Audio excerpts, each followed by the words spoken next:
Thank you very much for inviting me in this prestigious conference. The main critical aspects of contemporary global economic system can be summarized in two macro phenomena: progressive destruction of environmental resources and growing social inequalities.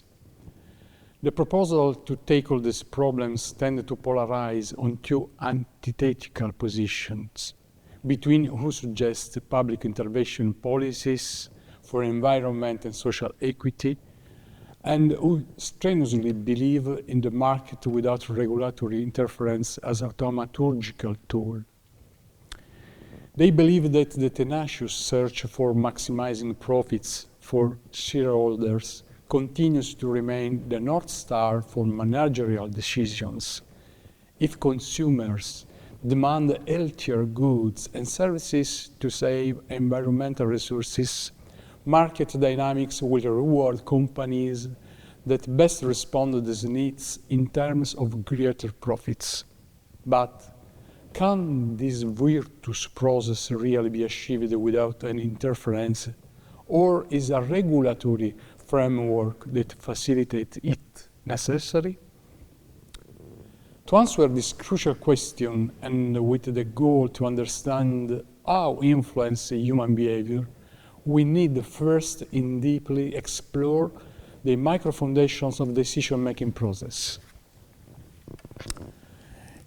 In standard economic tradition, rationality is the cornerstone of economic behavior, condensed in the unaware individual's capacity to maximize utility function.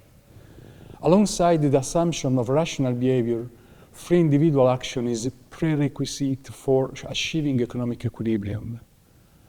Consumer sovereignty on demand side and optimizing choices on supply side plastically represent human action. Mere mechanics of price condition individual choices and influence their outcomes through the cybernetic action of market, which conveys relevant information towards a selective system of perfect rationality. It's evident that this model effectively counsels free individual action, reducing it to a simple instrument of a broader mechanism which must converge towards a general economic equilibrium with successive approximations. The homogenization of economic agents' rational behavior fits with a globalized economic system, also in terms of standardizations of preferences and demand control. This pan-rationalistic dimension makes free individual action fictitious and completely subordinated to the continuous directing of the system towards the only behavior considered virtuous, the competitive, egoistic, and maximizing one. It should be noted that it's not necessary to refer to levels of absolute rationality.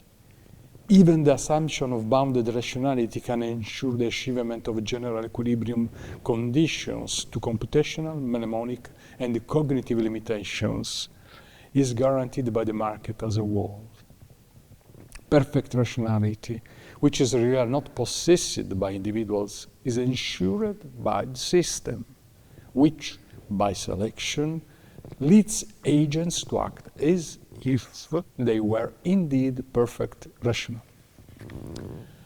An alternative approach to explain decision-making process is offered by cognitive economics, which studies behavior starting from the psycho-neurocognitive characteristics of humans. Since Herbert Simon's contributions on bounded rationality and Hayek's on human knowledge, it developed models of choice based on procedural rationality. In short, human behavior, including economic behavior, is the result of an active reworking of our mind in a continuous process of feedback with the environment. External data, such as prices and the qualitative characteristics of a product, are perceived and organized within cognitive frameworks already possessed and which derive from previous experience. This obviously applies to all sorts of stimuli we use to organize our picture of the world. The meaning we acquire, therefore, depends on the specific cultural and institutional context, which informs neurocognitive structures from birth, in giving meanings consistent with the world around. From our previous experience, tacit and explicit, and from the continuous adjustments we implement to make our interpretations coincide with the external environment, natural and social. This process is not strictly causal, but path-dependent. This means that it contains elements capable of modifying behavior even in paths structured by previous experience, but which have margins for creative actions for individuals or innovative actions by firms. The growing development of experimental economics also showed the fallacy of human rationality, not only in solving complex problems, but also in very simple situations, and as definitively demonstrate how far reality is from an idea of perfect individual or systemic rationality. For over half a century, for example, experimental economics convincingly highlighted that economic agents systematically violate the principle of rational behavior, predicted by mainstream models, and recognized an active role much more relevant than mere principle of rationality for emotions, imitations, and more generally the context in which choices take place. Compared to standard decision-making model, people make systematic errors, bias, and act by following rules of thumb.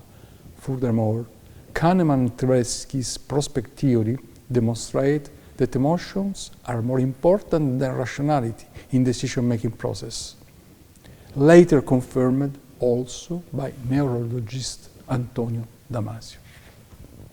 The alternative models developed by cognitive economics respond more adequately to the realistic behavior of economic agents and are consistent with the characteristics of human mind. As Daniel Kahneman argued, we act by using fast and slow thinking. The former are rapid, automatic, and instinctive. The latter are reflective, intentional, and conscious. We could associate fast thinking with routines, while slow thinking with choices that can be innovative. Therefore, free individual action is expressed in a condition of abstract uncertainty, indefinite outcome of individual choices conditioned by action of others, not perfectly predictable because they are the result of complex, often tacit process of construction of personal knowledge, and within a social order, whose rules emerge from these spontaneous interaction processes. In turn, social rules play the dual role of simplifying the scope in which subjects use their limited capacities and decision-making skills, and standardizing, dynamically considering they change over time, the rules of social behavior. Rules of behavior, conventions, customs, organizations, and institutions are functional to real individual free action, consistent with cognitive, rational, and emotional actual capacities of economic subjects. The pervasiveness of path dependence as a unifying element of these complex processes emerges. The process starts from the construction of personal knowledge and comes to institutions. Path dependence claims that small causal events or small random shocks can alter the course of history or changes processes by determining lock-in states out of equilibrium maximization conditions or efficiency situations. we are proposing an extension of path dependence analysis traditionally confined to economics of innovation and technological change.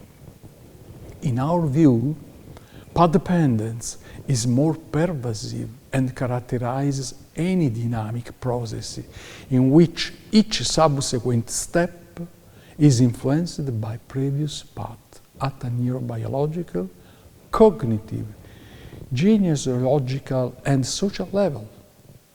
It involves learning, the process to give meaning of external stimuli, the formation of opinions, beliefs, moral values, and consequently, action.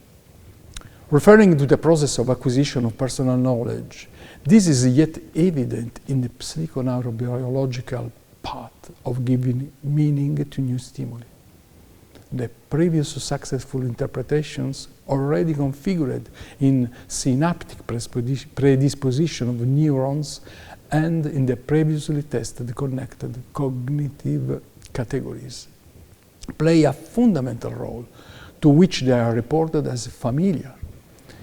In any recurrent or similar circumstances, the corresponding neurocognitive categories are spontaneously reminded in a path-dependent manner, influenced by the previous subjective path in construction of neurocognitive categories. In turn, these are the result of a path-dependent way that, from the moment of their first appearance, manifests with continuous adjustments of categories to incorporate external environmental and cultural stimuli. Herbert Simon explained how, in highly uncertain and changing context, as well the social environment, we solve problems and acquire knowledge by means of heuristic and putting into practice forms of procedural rationality. This literature, which identifies the source of human diversity in the specific interpretative process of external data, based on genetic and experiential diversity of each, has even the merit of explaining how a social order arises spontaneously. Shortly, we can say that it's based on the selection of information codified group behaviors norms, which in turn are the result of free action of individuals in pursuing their interests or solving problems. The most appropriate to the group are consolidated, the others are removed or declined because disused. Through languages or other forms of communication, even tacit, generate rules of conduct which in turn influence the subjective neurocognitive categories in a mutual relationship of reciprocal conditioning. Diversity is thus harmonized in social order. Culture is the result of these complex intertwined processes. Our active ability to give meaning to external stimuli, the unpredictably own outcome of single event, the presence of a probabilistic spectrum of possible states or events, the path-dependent dimension of cognitive and behavioral pathways we call customs. However, the idea to consider customs only as a behavioral regularity doesn't capture the rich interaction between cognition, motivation, and action which results from human mind's predisposition to clarity.